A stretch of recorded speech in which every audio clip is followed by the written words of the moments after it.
यहाँ ये महिला पर्यवेक्षक 2023 जिसका एग्ज़ाम 27 अगस्त 2023 को हुआ है, उसका हम सॉल्यूशन देख रहे हैं। इसमें आपका भाग 5 सामान्य गणित देखते हैं इसका सॉल्यूशन। क्वेश्चन नंबर फर्स्ट, यदि तेल का मूल्य 90% बढ़ गया है तो बताइए कि तेल का प्रयोग कितना प्रतिशत कम किया जाए कि खर्च में वृद्धि ना हो। देखिए, इसको बनाने के बहुत सारे तरीके हैं, लेकिन हम सही और फास्ट बन जाए ऐसा तरीका अपनाएंगे। तो देखिए इसका सलूशन कैसे करते हैं। देखिए, कीमत को आपने 90% इंक्रीज़ कर दिया। 90% मतलब 90/100 मतलब 9/10। मतलब पहले कीमत था 10 रुपये और अब बढ़ के कितना हो गया है 19 रुपये।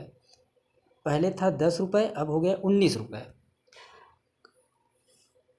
खर्च में परिवर्तन ना हो इसके लिए हमको क्या करना पड़ेगा, खपत पे कमी करनी पड़ेगी।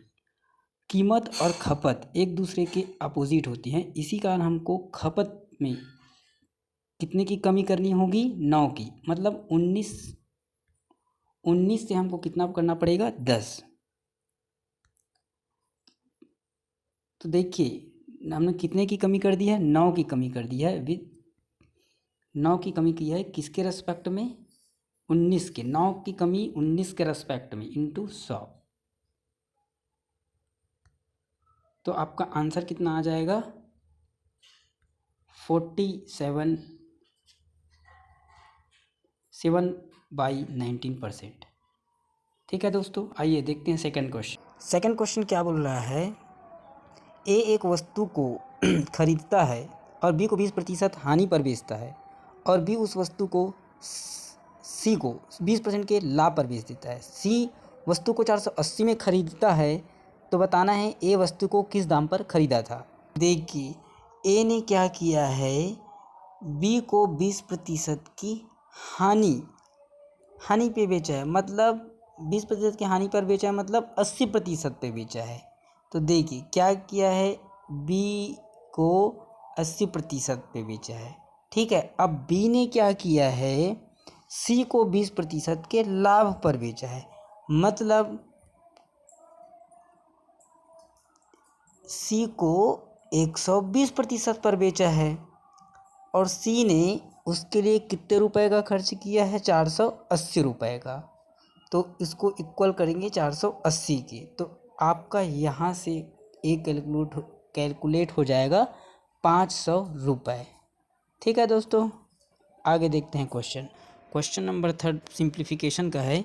दिया है 2 के पावर में 1.5 अनुपात 2 के पावर में 0.5। इसको हमको अनुपात के फॉर्म में आंसर देना है। तो देखिए इसका देखते हैं हम अपन सॉल्यूशन। देखिए 2 के पावर में 1.5, इसको हम लिख सकते हैं 2 के पावर में 3/2, क्योंकि हम 1.5 को क्या कर सकते हैं, 3/2 लिख सकते हैं। ठीक है दोस्तों, और 0.5 को हम क्या लिख सकते हैं, 1/2 लिख सकते हैं। ठीक है, अब क्या करेंगे, 2 के पावर में 3/2 है, उसको हम तोड़ देंगे किसमें, 2 के पावर 1 में इंटू 2 के पावर 1/2 में। ठीक है, तो दोनों साइड 2 के पावर में 1/2 कट जाएगा, तो आपको सिंपल आंसर आ जाएगा 2:1। ठीक है दोस्तों, अब देखते हैं अपन नेक्स्ट क्वेश्चन नंबर फोर्थ। ये क्या बोल रहा है, औसत से लिया इस क्वेश्चन को। बोल रहा है 12 संख्याओं का औसत 15 है, यदि एक संख्या 41 को शामिल कर लिया जाए तो 13 संख्याओं का औसत क्या होगा। तो देखते हैं इसका सॉल्यूशन। हमको दिया क्या है, 12 संख्याओं का औसत दिया है। 12 संख्याओं का औसत कितना दिया है, 15। ठीक है, अब 12 संख्याओं का योग क्या हो जाएगा, हम 12 × 15 कितना होगा, 180। ठीक है दोस्तों, अब क्या करने बोल रहा है, एक संख्या, कौन सी संख्या, 41, उसको शामिल करने बोल रहा है। तो अब संख्या कितना हो जाएगा, हम लोगों के पास पहले 12 संख्या था, अब 41 को ले लेंगे तो संख्या कितना हो जाएगा, 13। ठीक है, तो अब हम क्या करेंगे, संख्या 41 को शामिल करने पर इन सभी संख्याओं का योग कितना हो जाएगा, 12 संख्याओं का योग कितना था हमारे पास, 180 था, और 13वां संख्या कितना है, 41, तो 13 संख्याओं का योग कितना हो जाएगा, 221। ठीक है दोस्तों, अब 13 संख्याओं का औसत, औसत कैसे निकालते हैं, योग बटा संख्या। तो 13 संख्याओं का औसत योग कितना दिया है आपको, 221 और बटा 13, तो आपका सिंपल आंसर आ जाएगा 17। ठीक है दोस्तों, अब देखते हैं नेक्स्ट क्वेश्चन। क्वेश्चन नंबर 5 क्या बोल रहा है, एक समबाहु त्रिभुज की प्रत्येक भुजा पर वर्ग बना गया है, यदि त्रिभुज की प्रत्येक भुजा 8 सेंटीमीटर हो तो संपूर्ण आकृति का क्षेत्रफल हमको बताना है। तो देखते हैं इसका सॉल्यूशन। देखिए दोस्तों, हमको क्या दिया है, एक समबाहु त्रिभुज दिया जिसका भुजा कितनी है 8 सेंटीमीटर, और बोला है कि इसके प्रत्येक भुजा पर एक वर्ग बनाया गया है, इसके प्रत्येक भुजा पर। तो देखिए, इस भुजा से हम एक वर्ग बनाएंगे, इस भुजा से एक वर्ग बनाएंगे, इस भुजा से एक वर्ग। तो इस प्रकार हमें इस टाइप का हमको आकृति प्राप्त होगा। ठीक है दोस्तों, तो हमको बोला क्या है, इस जो दिख रहा है आकृति उसका क्षेत्रफल निकालने के लिए बोला है। तो हम कैसे निकालेंगे उसका क्षेत्रफल, तो हम उस आकृति का क्षेत्रफल कैसे निकाल सकते हैं, अपने पास कितना वर्ग है 3, तो हम एक वर्ग का क्षेत्रफल निकाल के उसको 3 से गुना करेंगे, और कितना समबाहु त्रिभुज है दिख रहा है 1, तो समबाहु त्रिभुज का क्षेत्रफल निकाल देंगे और दोनों के क्षेत्रफल को जोड़ देंगे, जिससे कि हमारा आंसर आ जाएगा। ठीक है दोस्तों, तो देखते हैं। देखिए दोस्तों, सिंपल 3 और गुना किया है भुजा गुना भुजा, भुजा गुना भुजा क्या होता है, वर्ग का क्षेत्रफल, प्लस किए हैं 1 प्लस 1 क्यों, क्योंकि समबाहु त्रिभुज हमारे पास 1 है, और समबाहु त्रिभुज का क्षेत्रफल क्या होता है, वर्गमूल 3/4 भुजा का स्क्वायर। ठीक है दोस्तों, तो भुजा का मान आपको कितना दिया है, सिंपल भुजा का मान कितना दिया है 8 सेंटीमीटर दिया है ना। तो 8 सेंटीमीटर दिया है, तो मान रखने से आपका सिंपल आंसर क्या आ जाएगा, 192 + 60√3। ठीक है दोस्तों, अब बढ़ते हैं नेक्स्ट क्वेश्चन पर। क्वेश्चन नंबर 6 ये क्या बोल रहा है, ए की आय का 5% बी की आय के 15% के बराबर है, और बी की आय का 10% सी की आय के 20% के बराबर है। यदि सी की आय 2000 है तो तीनों की कुल आय कितनी होगी, है ना। तो देखिए इसका सॉल्यूशन देखते हैं अपन। देखिए दोस्तों, हमें क्या दिया है, हमको दिया है सी की आय कितना दिया है 2000। ठीक है, सी की आय कितना दिया है हम लोग को 2000। तो हम लोग क्वेश्चन के अकॉर्डिंगली जैसे क्वेश्चन बोल रहे हैं वैसे कर रहे हैं। ठीक है, क्या बोल रहा है क्वेश्चन, बी की आय का 10% सी की आय के 20% के बराबर है, तो हमने कर दिया, तो बी का 10% सी का 20%। ठीक है दोस्तों, तो यहाँ से बी का जो आय है वो निकल गया 4000। ठीक है दोस्तों, आगे फिर क्या बोला है, क्वेश्चन क्या बोला है, ए की आय का 5% बी की आय का 15% बराबर है, तो हमने फिर जैसे क्वेश्चन बोला है वैसे फिर कर दिया। ठीक है दोस्तों, तो यहाँ से आपका ए का आय कितना निकल गया 12000। अब हम लोगों के पास तीनों का आय है, सी का तो दिया हुआ है, ए का निकाले बी का निकाले, तो तीनों कुल आय हम लोगों के पास कितना निकल के आ जाएगा 18000 रुपये। ठीक है दोस्तों, अब देखते हैं दोस्तों क्वेश्चन नंबर 7। अब क्वेश्चन नंबर 7 आपका क्या बोल रहा है, जब कपड़े की कीमत में 25% की कमी से कपड़े की खपत 20% बढ़ जाती है तो दुकानदार के कुल आय पर क्या प्रभाव पड़ेगा। ठीक है दोस्तों, तो आइए देखते हैं इसका सॉल्यूशन। देखिए दोस्तों, हमको क्या बोला है, हमको बोला है कपड़े की कीमत 25% की कमी हो गई है। कपड़े की कीमत में 25% मतलब क्या होता है, 25% मतलब क्या होता है आपका 1/4। ठीक है दोस्तों, 25% मतलब 1/4। तो आप क्या करते, पहले आप 4 रुपये में कपड़े खरीदते थे, तो अब उसकी कीमत गिर के कितने हो गई है 3 रुपये। ठीक है दोस्तों, अब क्या कर रहे हैं, कपड़े की खपत मतलब जो यूज़ करते हैं उसमें हमको क्या हो गया है 20% की वृद्धि हो गई है। 20% की वृद्धि मतलब कितना होता है 1/5। ठीक है दोस्तों, मतलब आप पहले 5 कपड़े यूज़ करते थे, अब कितने कपड़े यूज़ करते हैं 6। ठीक है दोस्तों, अब ये बताना है कि दुकानदार की आय में कमी होगी कि वृद्धि होगी, या कितने की कमी या वृद्धि होगी। ठीक है दोस्तों, तो उस देखते हैं यहाँ पे आय में क्या हो रहा है, आपका 4 × 5 कितना हुआ 20, है ना 20, और 3 गुना 6 कितना हुआ 18। तो आपका क्या हो रहा है, आय क्या हो रहा है, कम हो रहा है। कितना कम हो रहा है, 2 कम हो रहा है।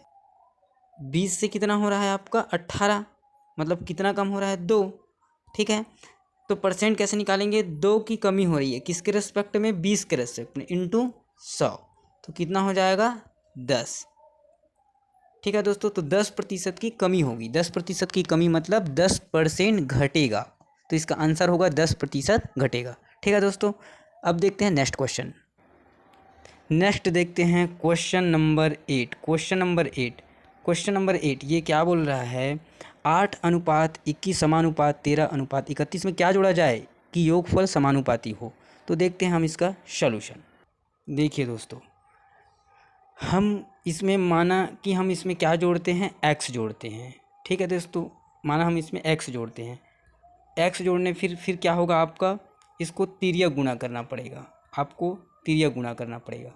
फिर उसको ब्रैकेट ओपन करके मतलब तिर्यक गुणा करोगे तो 8 + x और क्या हो जाएगा 31 + x को गुणा करोगे। फिर एक तरफ किसको गुणा करोगे, 13 + x को और 21 + x को, फिर खोलोगे, मतलब बहुत लेंदी प्रोसेस हो जाएगा। तो हमको वहाँ ऐसा नहीं जाना है, वहाँ पे हमारे पास उतना टाइम नहीं होता।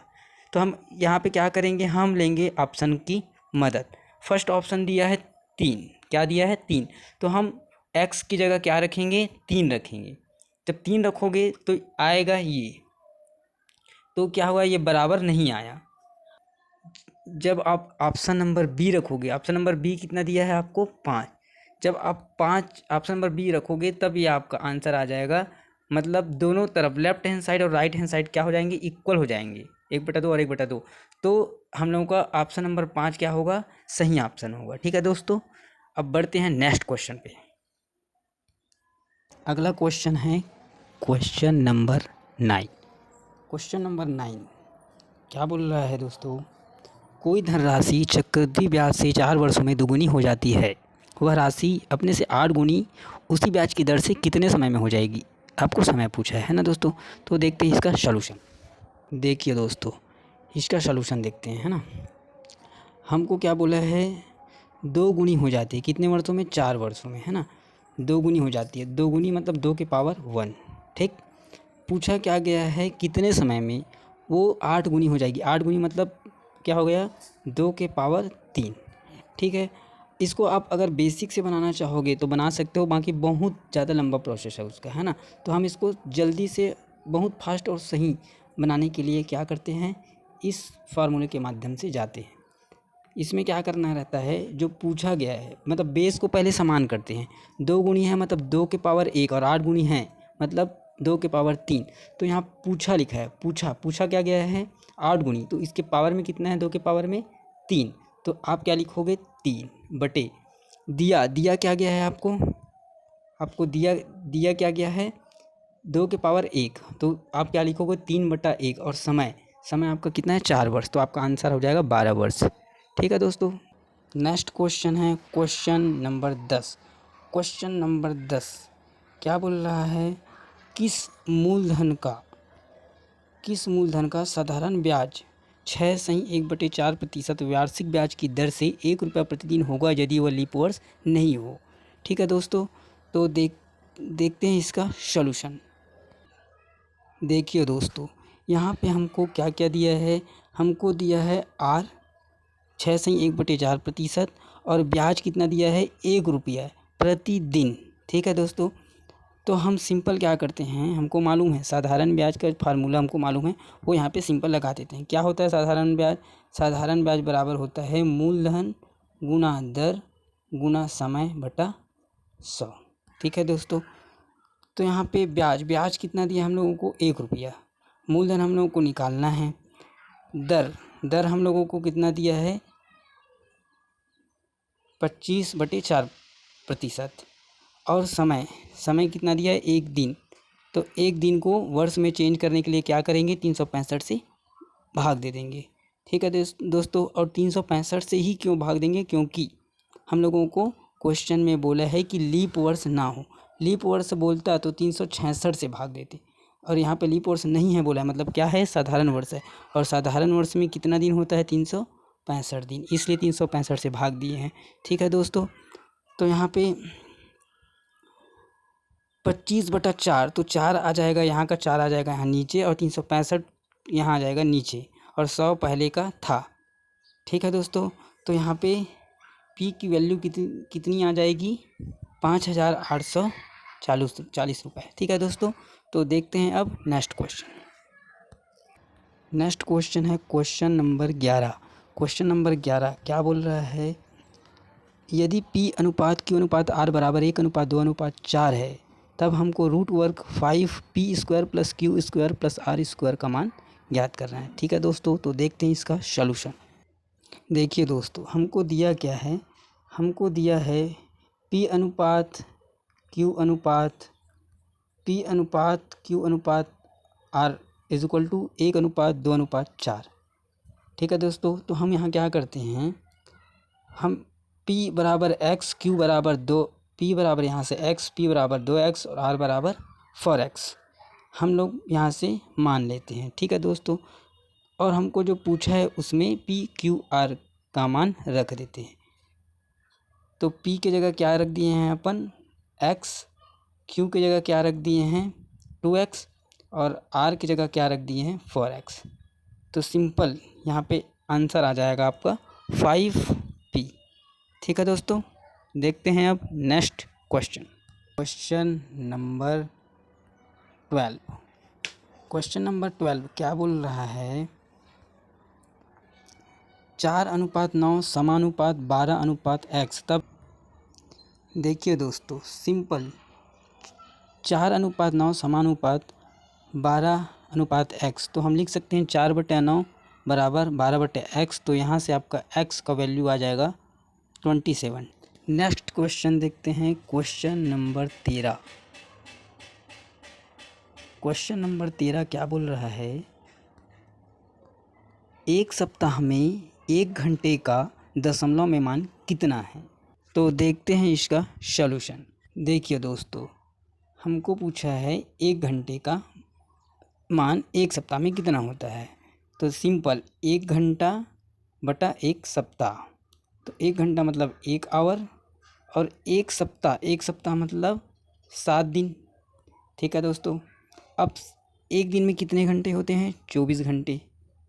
ठीक है दोस्तों, अब क्या होगा, आवर से आवर चला जाएगा, तो आपका जो कैलकुलेशन होगा 1/7 × 24 वो हो जाएगा आपका आंसर।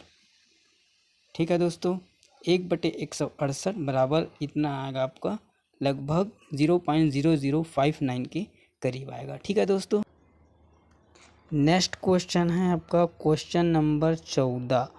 क्वेश्चन नंबर 14 क्या बोल रहा है, 5 प्राकृतिक संख्याओं का औसत m है, यदि अगले 3 प्राकृतिक संख्याओं को सम्मिलित किया जाए तो इन 8 संख्याओं का औसत m से कितना अधिक होगा। ठीक है दोस्तों, तो देखते हैं इसका सॉल्यूशन।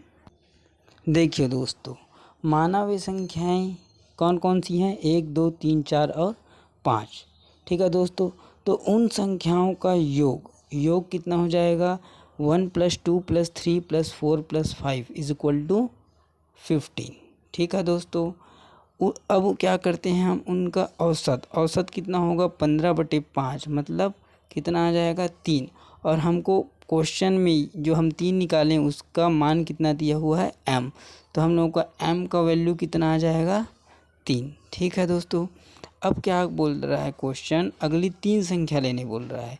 तो अगली 3 संख्या लेने पर संख्याएं कौन कौन सी हो जाएंगी, 1 2 3 4 5 6 7 8। ठीक है दोस्तों, और इन संख्याओं का योग कितना हो जाएगा 36। सबको जोड़ देंगे तो आ जाएगा 36। अब इन संख्याओं का औसत कैसे निकालेंगे, 36/8। 36 योग है और संख्या कितना है 8, तो संख्या बटे योग योग बटे संख्या, तो हम लोगों का औसत कितना आ जाएगा 4.5। तो क्वेश्चन बोल रहा है कि जो औसत आया है वो m से कितना अधिक है, तो m का वैल्यू कितना था 3 और अभी कितना आया है 4.5, तो आपका आंसर कितना हो जाएगा 1.5। ठीक है दोस्तों, देखते हैं अब नेक्स्ट क्वेश्चन। नेक्स्ट क्वेश्चन है आप लोगों का क्वेश्चन नंबर 15 और क्वेश्चन नंबर लास्ट भी है ये। ठीक है दोस्तों, आपके मैथ्स के सेट का ये लास्ट क्वेश्चन है, क्वेश्चन नंबर 15। क्या बोल रहा है क्वेश्चन? साधारण ब्याज के किस दर से कोई धन 16 वर्षों में 2 गुना हो जाएगा। ठीक है दोस्तों, तो देखते हैं इसका सलूशन। देखिए दोस्तों, मानते हैं कि हम माना मूलधन कितना है हम लोगों का P, तो वो बोला है 16 वर्ष में, मतलब समय कितना दिया है 16 वर्ष में कितना हो जाता है 2P, 2 गुना हो जाता है। मतलब वो क्या है हम लोगों का मिश्र धन है। तो मिश्र धन है तो हम लोग को जानते हैं मिश्र धन का फार्मूला क्या होता है, मूलधन धन ब्याज। तो यहाँ से इस फार्मूले से हम मिश्र धन का मान 2P रखेंगे, मूलधन का मान P, तो सिंपल ब्याज कितना निकल जाएगा हम लोगों का P। अब अगला फार्मूला होता है साधारण ब्याज का, जानते हो आप, मूलधन गुना दर गुना समय बटे 100। ठीक है दोस्तों, तो यहाँ पे सिंपल ब्याज कितना निकला है हम लोगों का P, मूलधन कितना माने हैं P, आर हम लोगों को कैलकुलेट करना है, समय दिया है 16 वर्ष बटे 100। तो यहाँ से सिंपल आर का मान आप निकाल सकते हो 6.25%। ठीक है दोस्तों, तो ये था महिला पर्यवेक्षक 2023 मैथ्स कंप्लीट सॉल्यूशन। ठीक है दोस्तों, आने वाले सभी कॉम्पिटिटिव एग्ज़ाम के सॉल्यूशन के लिए हमारे चैनल को सब्सक्राइब ज़रूर कीजिए। धन्यवाद।